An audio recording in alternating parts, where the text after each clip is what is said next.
Hello my dear students, welcome to your master chem channel. कैसे हैं प्यारे बच्चों? Very good. तो आज मैं क्लास 12 के बच्चों के लिए सेल पोटेंशियल लेके आया हूँ।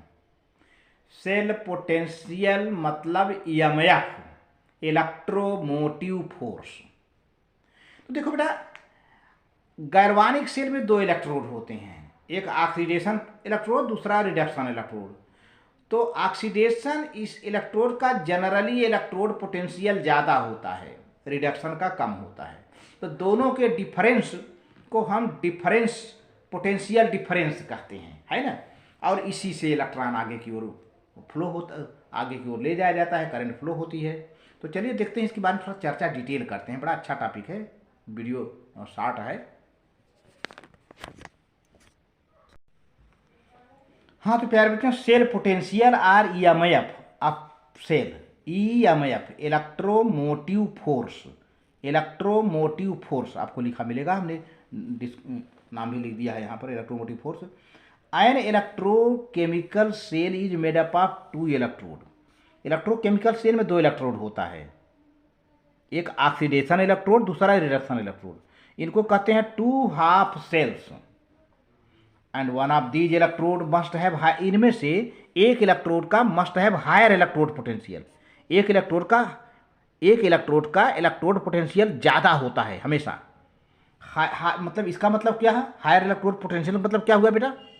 हायर इलेक्ट्रोड पोटेंशियल का मतलब होता है कि उसके अंदर बहुत ज़्यादा टेंडेंसी है इलेक्ट्रॉन लूज करने की। भाई उसका हायर इलेक्ट्रोड पोटेंशियल है ना, तो उसके अंदर बहुत ज़्यादा टेंडेंसी है इलेक्ट्रॉन लूज करने की।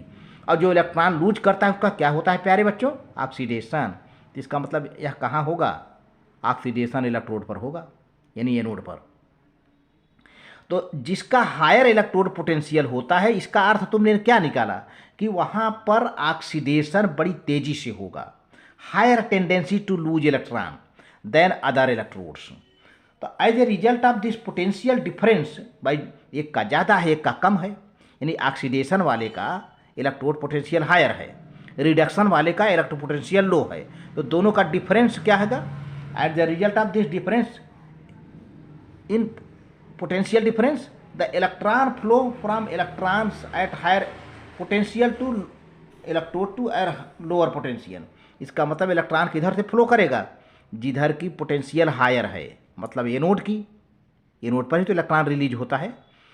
तो एनोड की तरफ से इलेक्ट्रॉन फ्लो करेगा, किधर की ओर जाएगा प्यारे बच्चों? कैथोड की ओर जाएगा। The difference between electrode potential of the two half cell is known as cell potential. तो ये जो दोनों हाफ सेल हैं, हाफ सेल का मतलब समझा? ऑक्सीडेशन इलेक्ट्रोड और रिडक्शन इलेक्ट्रोड का जो पोटेंशियल है, ऑक्सीडेशन इलेक्ट्रोड को हाफ सेल कहते हैं, रिडक्शन इलेक्ट्रोड को हाफ सेल कहते हैं। ऑक्सीडेशन इलेक्ट्रोड का पोटेंशियल ज़्यादा होता है, रिडक्शन इलेक्ट्रोड का पोटेंशियल कम होता है। तो दोनों का जो डिफरेंस होता है उसको क्या कहते हैं प्यारे बच्चों? Cell potential. सेल पोटेंशियल कहते हैं, है ना, या सेल वोल्टेज कहें, है ना। And it is called electromotive force of the cell. इसी को हम इलेक्ट्रोमोटिव फोर्स भी कहते हैं। सेल पोटेंशियल का हो, चाहे सेल वोल्टेज का हो, चाहे इलेक्ट्रोमोटिव फोर्स का हो। याद रखें, हमेशा पोटेंशियल डिफरेंस किसका होता है? टू हाफ सेल का। टू हाफ सेल क्या होते हैं? ऑक्सीडेशन इलेक्ट्रोड एक हाफ सेल, रिडक्शन इलेक्ट्रोड दूसरा हाफ सेल। ऑक्सीडेशन इलेक्ट्रोड का इलेक्ट्रोड पोटेंशियल हमेशा ज़्यादा होता है इलेक्ट्रोकेमिकल सेल में, और रिडक्शन इलेक्ट्रोड का पोटेंशियल कम होता है। तो कितना कम हुआ, है ना। ये दोनों का डिफरेंस ले लिया जाता है, और यही डिफरेंस ही क्या कहा जाता है? सेल पोटेंशियल या सेल वोल्टेज, या फिर EMF, electromotive force of the cell. If no current is drawn from the cell, और यदि सेल में कोई करंट ना बह रही हो। The EMF of the Daniell cell at 298 kelvin is 1.1 volt. प्यारे बच्चों, ये डैनियल सेल का इलेक्ट्रोमोटिव फोर्स यानी सेल पोटेंशियल कितना होता है? 1.1 वोल्ट जो है, जब जो है टेम्परेचर 298 केल्विन हो और उनका मोलर कंसंट्रेशन 1 हो। जिंक सल्फेट का, कॉपर सल्फेट का मोलर कंसंट्रेशन 1 हो, मोलारिटी 1 हो, टेम्परेचर 298 केल्विन हो तो उसका डेनियल सेल का पोटेंशियल कितना होता है 1.1 वोल्ट। और EMF of the cell depends, अब किसी भी सेल का ईएमएफ यानी सेल पोटेंशियल कहिए चाहे सेल वोल्टेज कहिए चाहे ईएमएफ, तीनों बातें हैं। तो कभी कभी बच्चे ईएमएफ को कोई नई चीज़ जान जाते हैं, तो सेल पोटेंशियल का हो चाहे सेल वोल्टेज का हो चाहे ईएमएफ का हो, किसी भी सेल का ईएमएफ हो, किस पर डिपेंड करता है प्यारे बच्चों?